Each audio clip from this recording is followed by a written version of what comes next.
It is a real privilege to introduce our speaker today. Somebody I've gotten to know over the last couple of years and have grown not only to appreciate his service, but also his contribution to various organizations. Today we're privileged to have Colonel John Thompson, who is a native of Augusta, Georgia, but was commissioned as a second lieutenant at North Georgia College. Hey. As you know, there's a number of us who are members of this group that are North Georgia grads, and we're appreciative of the fact that he was able to be with us today. He graduated in 1987. He carries on a long tradition of 3 generations of North Georgia people who actually have served in aviation, Army aviation, and you're going to hear a lot about that. But he has had command of both company, battalion, and brigade levels. He was the commander of the 160th Special Operations Aviation Regiment, and he was a combat veteran of Operation Desert Shield, Desert Storm, with multiple deployments in Enduring Freedom and Iraqi Freedom. Please welcome Colonel John Thompson. What a year 2016 was. A little exhausting, was it not? I saw something on social media lately that everybody heard of memes. It's something my daughter shows me and my son shows me. Anyway, it's posters with quotable quotes on it, I guess. It said, "I am deliberately staying up until midnight in 2016 to see it deliberately die a good death."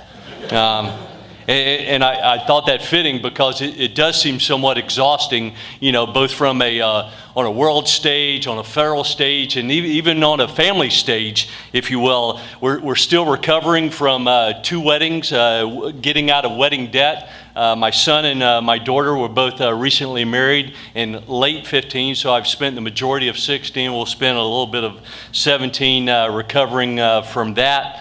And then also this year I'm going to transition out of the military. I'm going to take the uniform off after 29 plus years in the service. So in preparation of that, I'm going to have a set of resumes for myself because I am looking for a job, because the things that Mama has me lined up to do after so-called retirement, primarily building her forever home, will not allow me to retire. So resumes abound for everyone.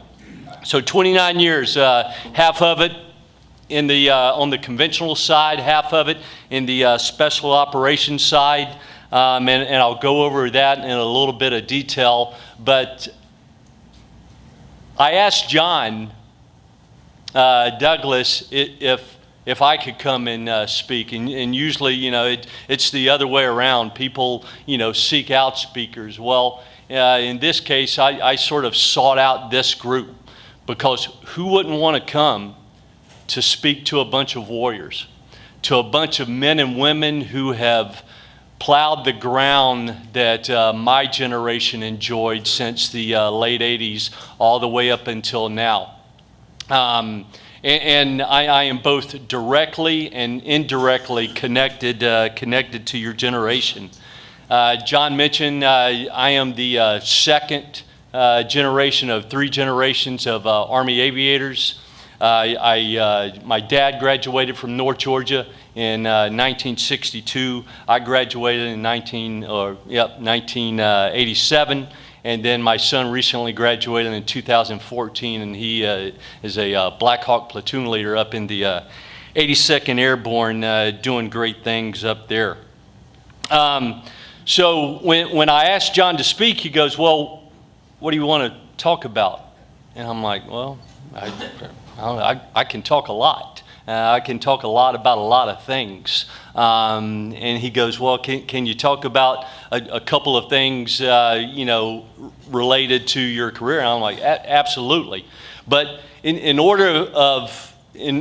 of talking at you, I want to talk with you. I want it to be a conversation, if you will. And I hope you didn't, come here expecting a, sort of a State of the Thompson address or anything so Academy Award-like. But I want to briefly go through my career, go through some experiences I had in my career, and some people who have touched that career that have made it a pretty good time a very good time over the last 29 years. So the evolution of that, and then especially in a post 9/11 world, because we all remember where we were on 9/11. And for those of us who still wore the uniform on 9/11, I mean, it changed everything. It changed everything in every kind of way for everyone wearing the uniform. I can't say that I was going to stay in. I was at that midway transition period, decision period of about 10, 11 years in the Army, and deciding whether or not to stay in. But that was a game changer, and we all know the history. So a little bit about my experiences in both the conventional and the special operations side, and maybe if we have time, a little bit about what I do now, and that is the Department of Defense liaison to FEMA, the Federal Emergency Management Agency, and I'm in Region 4 downtown here in Atlanta off of Chamblee-Tucker, which I basically oversee the 8 southeastern states, Mississippi to North Carolina, Kentucky down to Florida, and assist FEMA in federal response efforts for any natural and man-made disasters. Comparatively speaking to what I did in my former life, flying helicopters, shooting a lot of bullets, picking up a lot of people, it doesn't sound too sexy, but it has a very neat mission.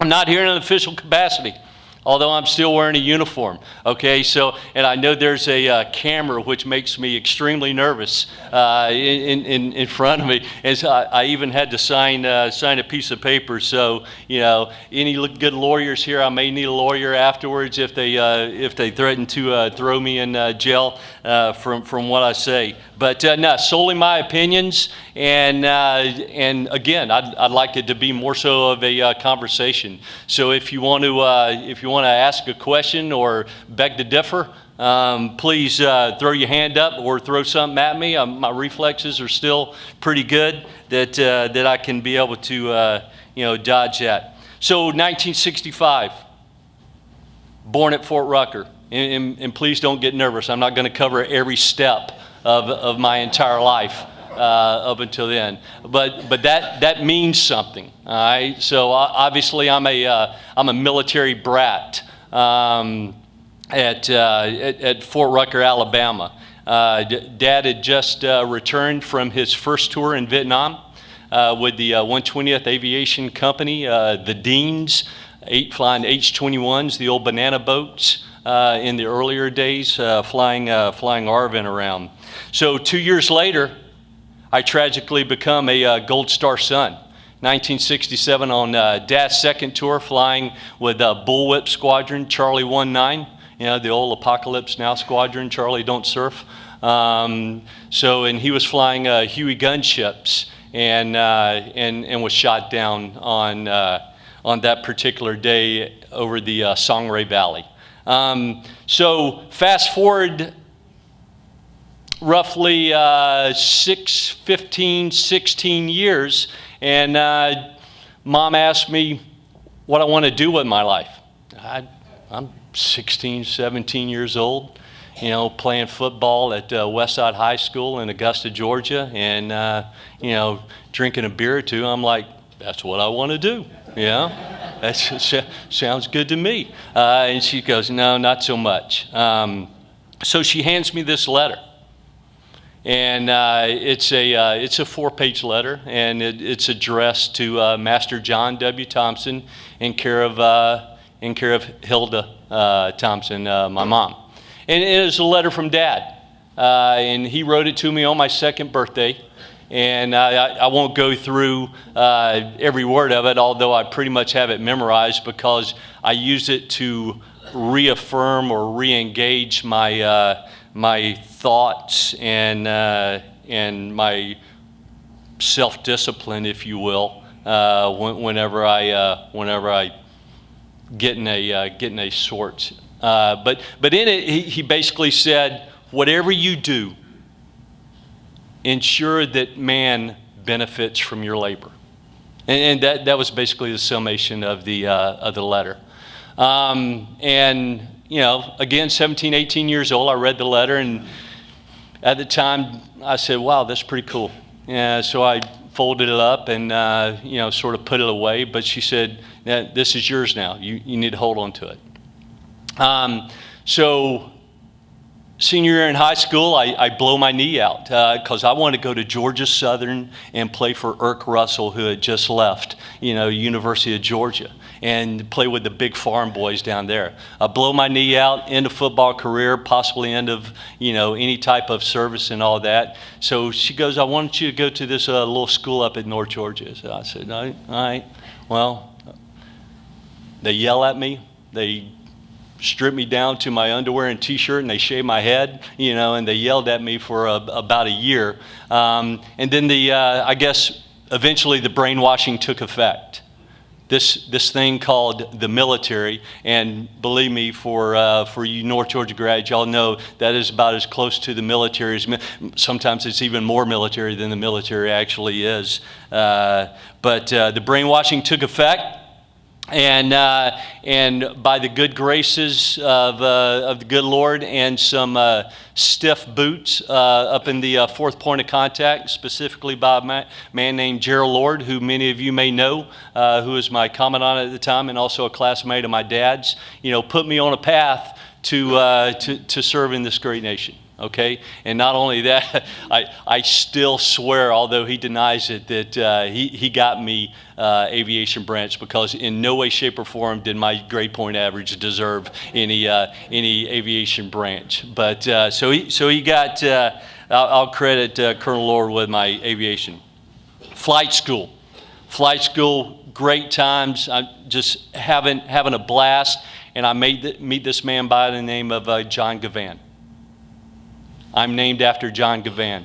John Gavan was Dad's pilot, his first tour in Vietnam, when John's right leg was shot off. Last time I had seen John physically was when I was 2 years old, when Dad came home from Vietnam to put him to rest. Right up here in Marietta National Cemetery. So obviously a very unique and influential time. And ever since then, John Gavan has been my second father. We talk often. He provides a lot of counsel, and it's good counsel. So fast forward a little bit now, first duty assignment, 2nd Armored Cavalry Regiment, the old, true, good 2nd Armored Cavalry Regiment in Nuremberg, Germany, and fortunate enough to be flying the border the day the wall came down. And so I quickly landed, whipped out my Leatherman, got a couple border signs, put them in the back of the aircraft, and flew off. And while 11th ACR thought they saved the day up there to the north, I know there are some Black Horse guys out in the audience. But no, we drank in Nuremberg while Fulda's, you know, thought the Russian hordes were coming across. But anyway, while I was there, shortly before we deployed to Desert Storm, there was this recruiting group that came by, and they were called Task Force 160th, and I was like, yeah, that's a pretty cool name. Let's go see what they're all about.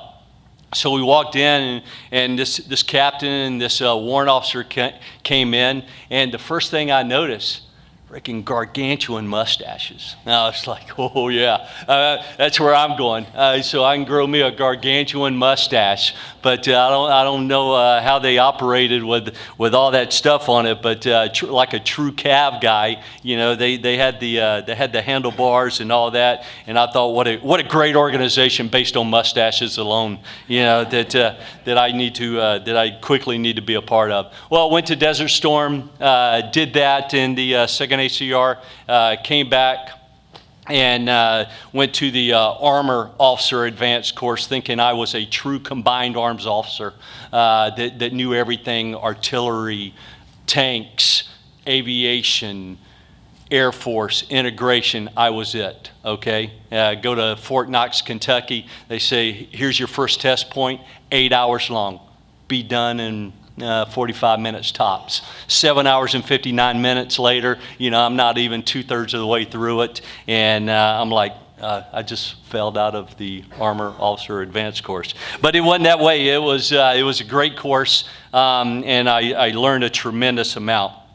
There, Fort Campbell, Kentucky, really no foresight of Task Force 160th, but I knew after being away in Germany for almost 3.5 years and being married to a only child, if I were to take her anywhere out of the East United States area, her parents would kill me. So I wanted to obviously stay within the southeast portion of the United States. So I went to Fort Campbell, Kentucky. Commanded B Troop 217 Cav. They're a great unit with Vietnam roots as well. And then decided I wanted to go assess for the task force. And it was one of these agreements between Lachelle, my wife, and I, and said, well, if you assess, are you going to go? And we're like, we'll make that decision later. Yeah. So I assessed and obviously failed miserably, which everybody does going into the task force. I missed my targets. I was lucky to be in the same state, of Tennessee or Kentucky. And then my board, of which we all have to dress up in our back then Class A's, and we stand before the regimental commander and a battery of others, and Doug Brian Brown, who was the regiment commander at the time, went on to be Special Operations Command commander down at MacDill. He looked at me and goes, I think I'm going to hire you on a day-to-day basis. And I was like, well, that's a start, okay? And so I was in, and if I remember, it's a little bit funny story. So when I took the regiment, I reminded him of that statement. But anyway, so. Got to the regiment, went through what they call Green Platoon, a series of flight tests, mission training, environmentals, mountain, desert, jungle, over water, all these different types of environment. Oh, by the way, I was a Little Bird guy. Many of you remember the old 086 Loach. This was a far more advanced version, the McDonnell Douglas 530F, and we've even gone a little bit futuristic with those, even within the last few years. But was just living the dream. Did AH, the armed version of the Little Bird, and just to give you a small sample of what it was like to fly the Little Birds for my currency alone, and this is for you attack guys. For my currency alone, every 30 days, I had to shoot 50,000 rounds of minigun. I had to shoot 64 rockets. And I had to shoot 2 Hellfire missiles. And that was every 30 days, just to stay current. And I was like, that is so cool. Plus the mustache, mustache, all this shooting, that was very cool. But that was very short-lived. Only did that for 1.5 years, and then I stayed there at Fort Bragg, stayed there at Fort Campbell, bounced back and forth between Bragg and Campbell, where I was a special mission unit liaison officer to a particular unit up at Fort Bragg, North Carolina, and got to do some pretty amazing things with those guys, and started to forge some very deep, lasting relationships that assisted me throughout my years in special operations, and especially during my command of the regiment from 2010 to 2012.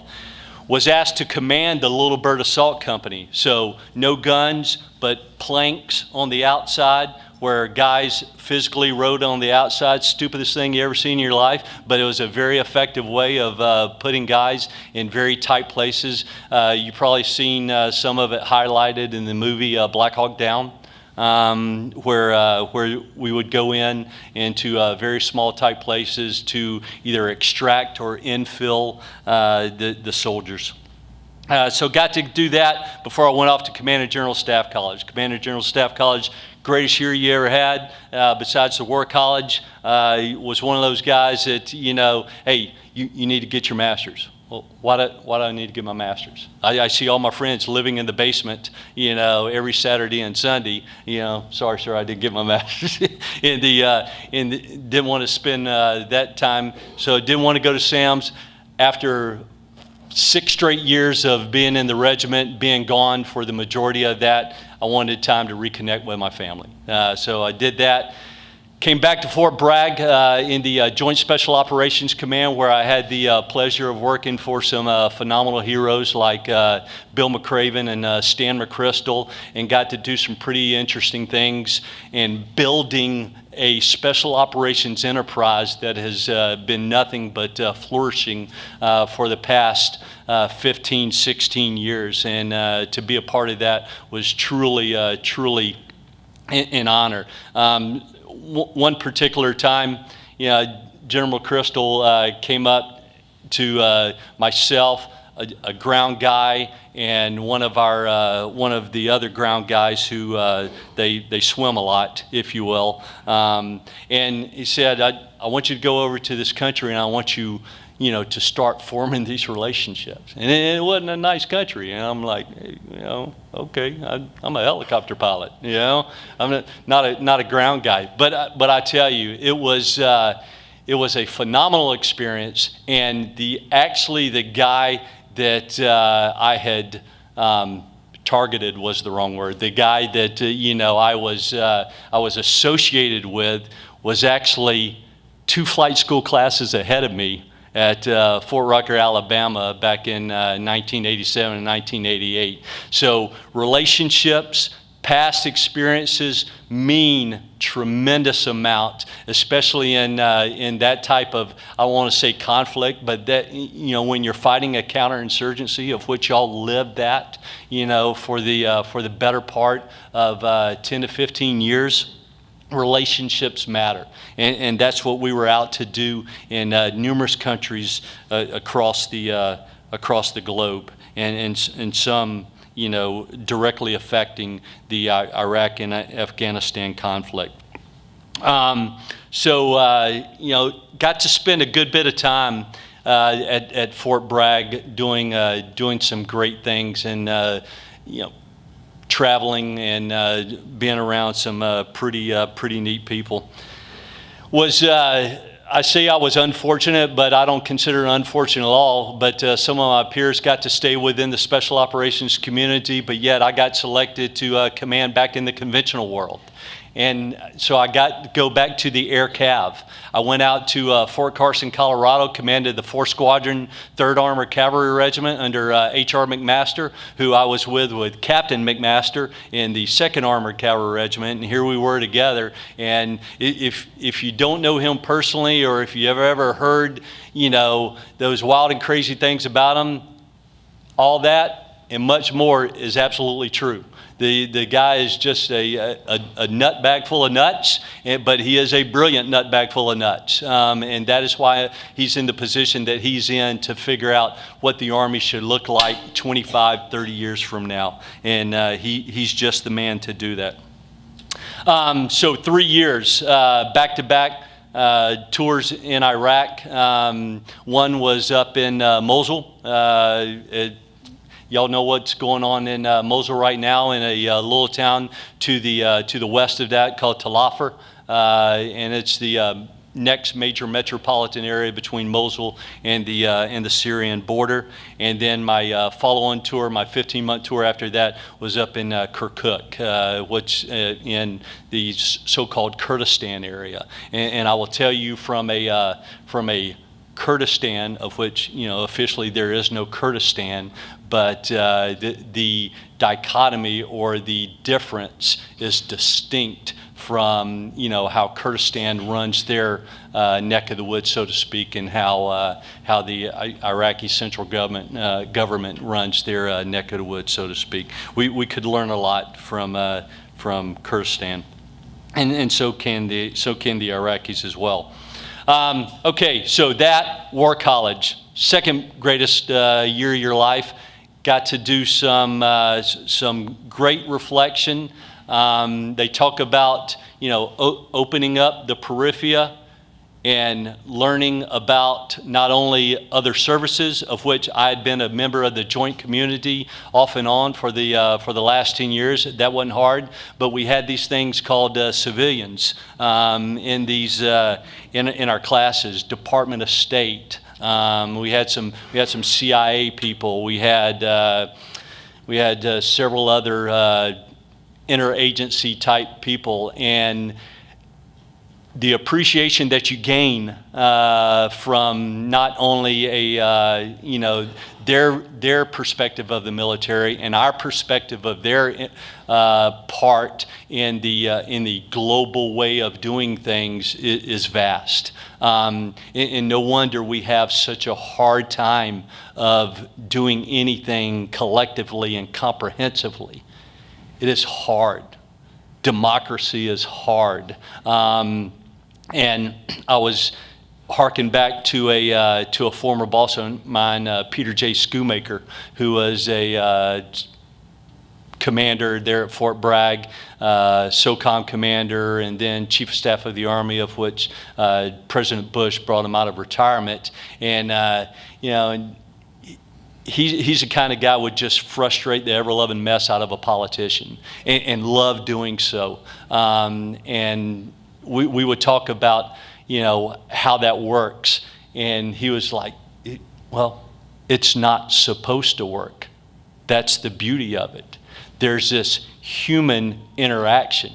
And ever since man walked the earth, human interaction has been both good and has been both bad. And the beauty of it is finding the good. And that's why we as humans must interact, in all facets. So he put a little light bulb into my head about the inner workings of the beltway, so to speak.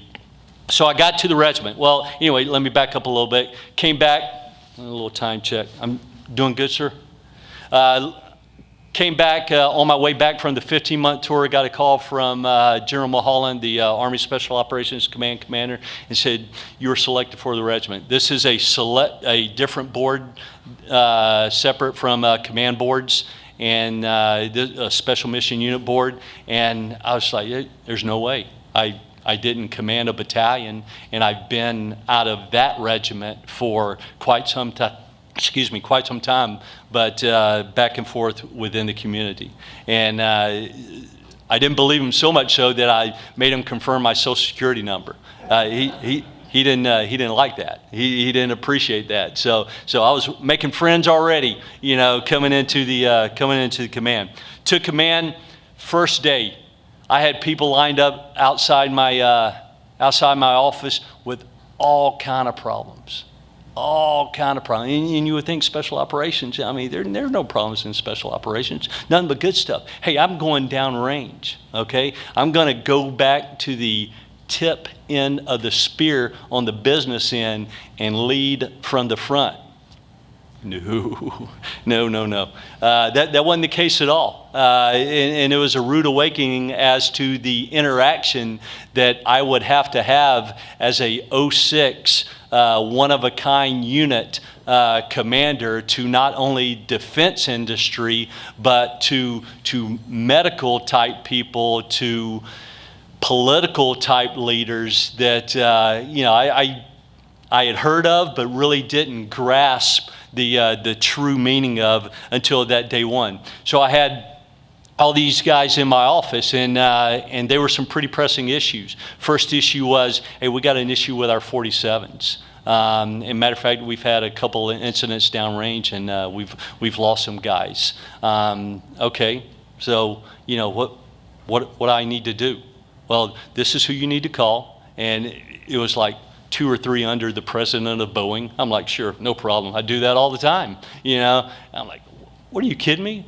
Well, sure enough, 2-3 weeks down the road, I had the president of Boeing within the office. Great lady, phenomenal lady, a huge supporter of the special operations community. And we worked endlessly on fixing this problem for the 47. Next was a initiative called Preservation of the Force. We had been fighting nonstop for 10 years. Conventional units, they deploy 9 months or a year, and then they come home, and then they take a block leave. We have been going nonstop, and we are such a finite source of the effort going down or across the pond in Iraq and Afghanistan nonstop. And seasoned guys, junior guys, were getting burned out. So we had to implement some measures that warriors don't necessarily like to be akin to, like, you will take your leave, or you will go to this function. A lot of mandatory fun, I guess, if you will. But the fact that there was this hunger, there was this thirst, that they understood that when they came home and they rotated out, and we usually did 90 days on, 90 days off. When they came home, their brothers and sisters were still downrange, and they couldn't accept that. They couldn't take that. And it started to wear on them. So we had to get some medical help in, psychotherapist, psychologist, to talk these issues through and to help us deal with those things. Not that we were about to crack, but you needed these things for the sustained fight. And no one imagined that we would still be there, having to do the same things at this present time. But we do. And we've invested that within the special operations community. And in some cases, even the conventional community. But we are a machine that's fueled by money, even the special operations.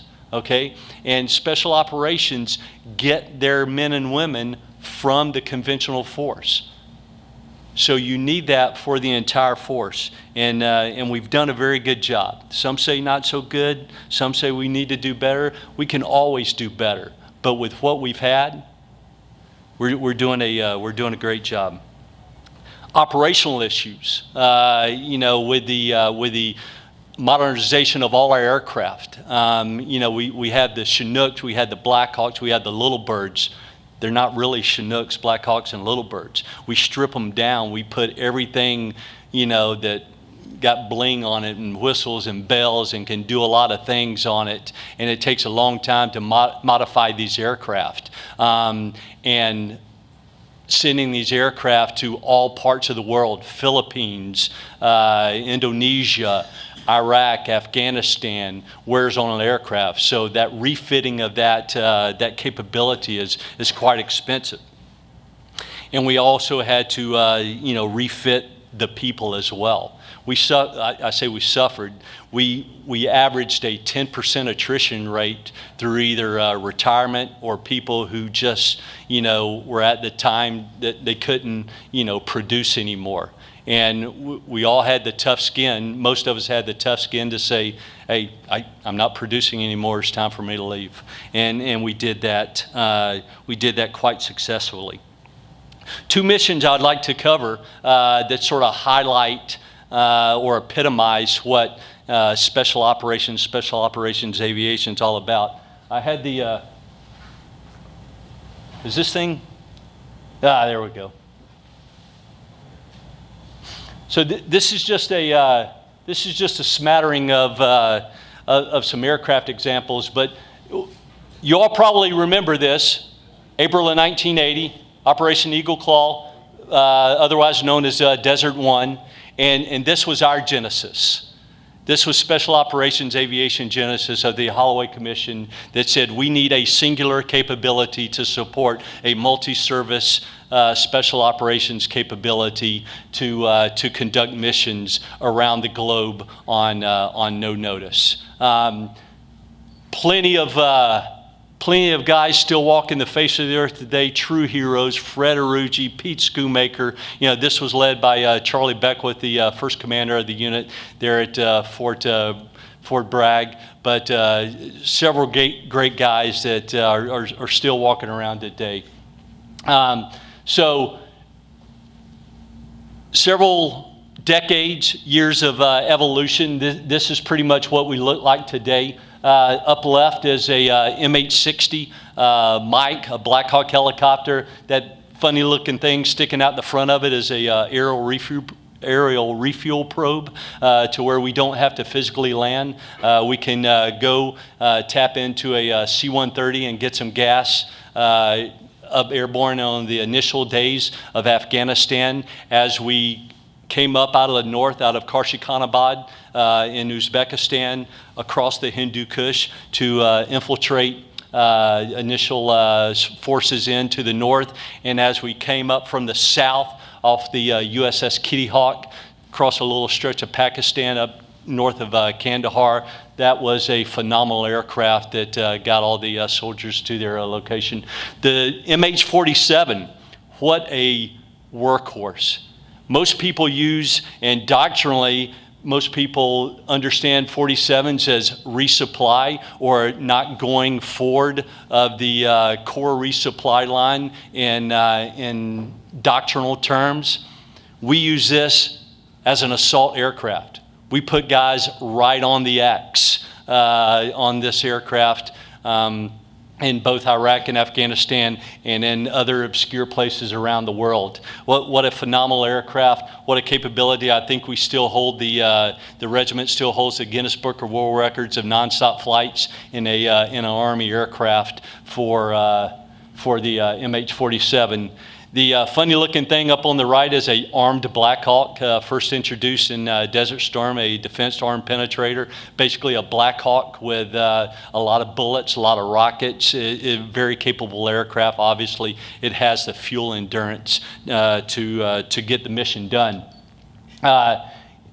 Sort of the manly more of the aircraft. Of the smaller aircraft, that's a hugely preferential statement. There on the left is the assault version of the MH-6. Upper right is the AH-6 version, and a latest edition of which I had the privilege to introduce into the special operations community was the Pred A, the Predator A, where we use these specifically in support of special operations. And, they said, well, you guys are helicopter pilots, you know how to fly, so you're going to help fly these things. And I'm like, it really don't work like that, but we'll give it a shot. But we've built this capability up, or the unit's built this capability up, and is doing phenomenal things, across the globe with those. Back to the two war stories. 2006, got a mission going around the Baghdad area, going against a high-value target, a complement of aircraft of AH-6, MH-6 with shooters on board, and MH-60s with shooters on board as well. AH-6 is preceding the flight, and one of them takes fire and shot down. Was able to milk it on and do a pretty decent landing, but nothing to the point that it could be flown again. So the flight went to ground, basically circled the wagons, if you will, to protect everyone. But they sat out there for quite some time until the CSAR was able to, well, we got the injured pilots out with self-CSAR, and were able to carry on about our business. But 2 hours went by, 3 hours went by, and a lot of interest was being gathered. So these gun trucks, these Preds started spotting these gun trucks, circling the wagons around our circle of the wagons, so to speak, and just wondering what was up. Now, this was not too long into the war, so you had the former regime elements, you had Al-Qaeda elements. Basically, you had a conglomeration of bad guys, and you really didn't know who the bad guys were. Nobody wore uniforms, but if you were shot at, therefore that's a bad guy. So there's these gun trucks with ZPUs in, which is a two-barreled anti-aircraft gun, but they would use as a direct fire weapon, and it was a 14.5 millimeter gun. So a 50 cal plus size bullet.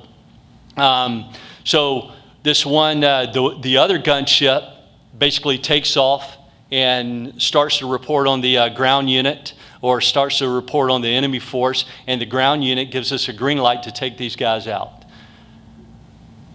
Hours upon hours upon hours. We're going Winchester, which basically means we're going empty in ammo, and the one sole gun pilot is going low on ammo, going low on fuel.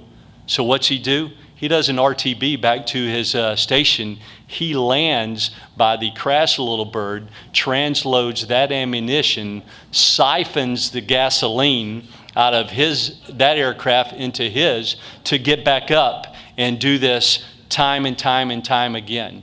And so it's funny because in Iraq and Afghanistan, when a firefight breaks out, people run to it. Civilians run to it, which creates a pretty tenuous situation. You would think the normal average citizen would run away from it. They ran to it. So we were getting into that type of situation. But the story is as a special operations aviator, we support the ground force. That's all we do. We are there to support the ground force. The other quick war story I'll tell you about is a young specialist flight medic over in Afghanistan. I happened to be in Afghanistan at the time, or just left previous to that. En route back to their station, they were mission complete, and they basically heard a distress call from a ODA team, a special forces team that was pinned down, and one of the guys was severely injured. 47s, the 47, the one down at the bottom, is equipped with two M134 minigun machine guns out both front doors, left and right, and M240 Deltas out the rear windows. So you got two Gatling guns up front and two basically M60 plus in back. So a pretty mean aircraft for such a large aircraft and for an assault aircraft. So they basically circle up what I call the old Johnny Cash, or ring of fire, if you will, around this ODA team that is trapped. Well, one of the aircraft has to break station in order to go evac the guy out. Well, there were both guys inside, bad guys inside, and bad guys outside. And after multiple attempts to land, there was just no way we were going to be able to land a safe enough distance and be able to get the grounded ground force soldier back. So the specialist, barely 20 years old, and says, hover right here and use the dust to mask the aircraft. So he hovers, they push the fast rope out, he fast ropes out, E&Es to this down special forces soldier, applies immediate first aid, rallies the rest of them, gets back to the aircraft, and they take off. All in a matter of about, I think it was less than 15 minutes. So here we are as an E4 making these life-changing tactical decisions with multiple lives on the line, and he knocks it out of the park. And that's what's so unique about the unit that I was pleasured to command for quite some time. And it was just an unbelievable experience. Those were my two war stories. This here is CW5 Dave Cooper. I think he's trying to run for mayor of Clarksville, Tennessee right now. But that's the little bird gun pilot that I told you about in 2006. He does not look like a warrior. That dude looks like a granddad that you'd want to, smoke a cigar with and drink a beer. But this guy, inside and out, is a warrior. And I mean, and he would be your best friend, so the stereotype of, steely-eyed killers rather slit your throat than look at you, and spit on your mama's grave and all that, not Dave Cooper. Dave Cooper will hug you and cry with you and do all that. And that's really what the community has evolved into over the last 15 years. There's also one other picture that I told John I wouldn't talk about, okay?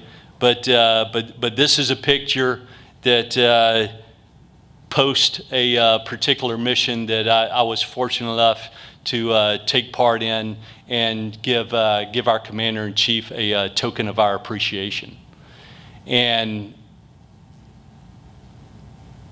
the most important thing I want to drive home about this particular picture is simultaneously during that one particular night, there were 11 other missions of equal or more complex than that particular mission.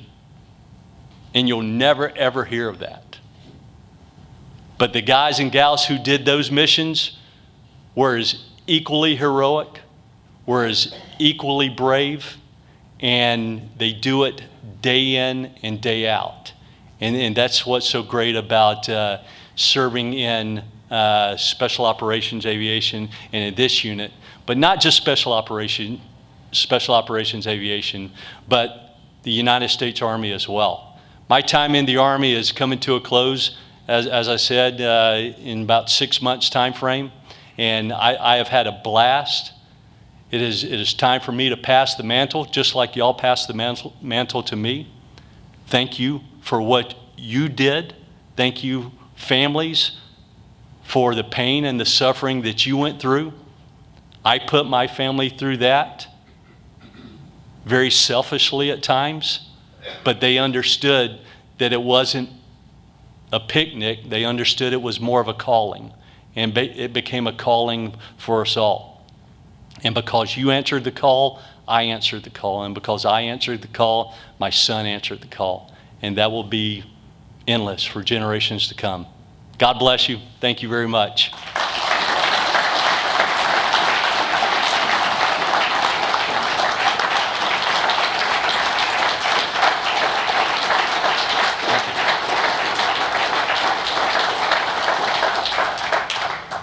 Thank you very much for that inspirational, I think we should call it, about American soldiers and American servicemen and what they do for us daily to protect us and the lives of our allies.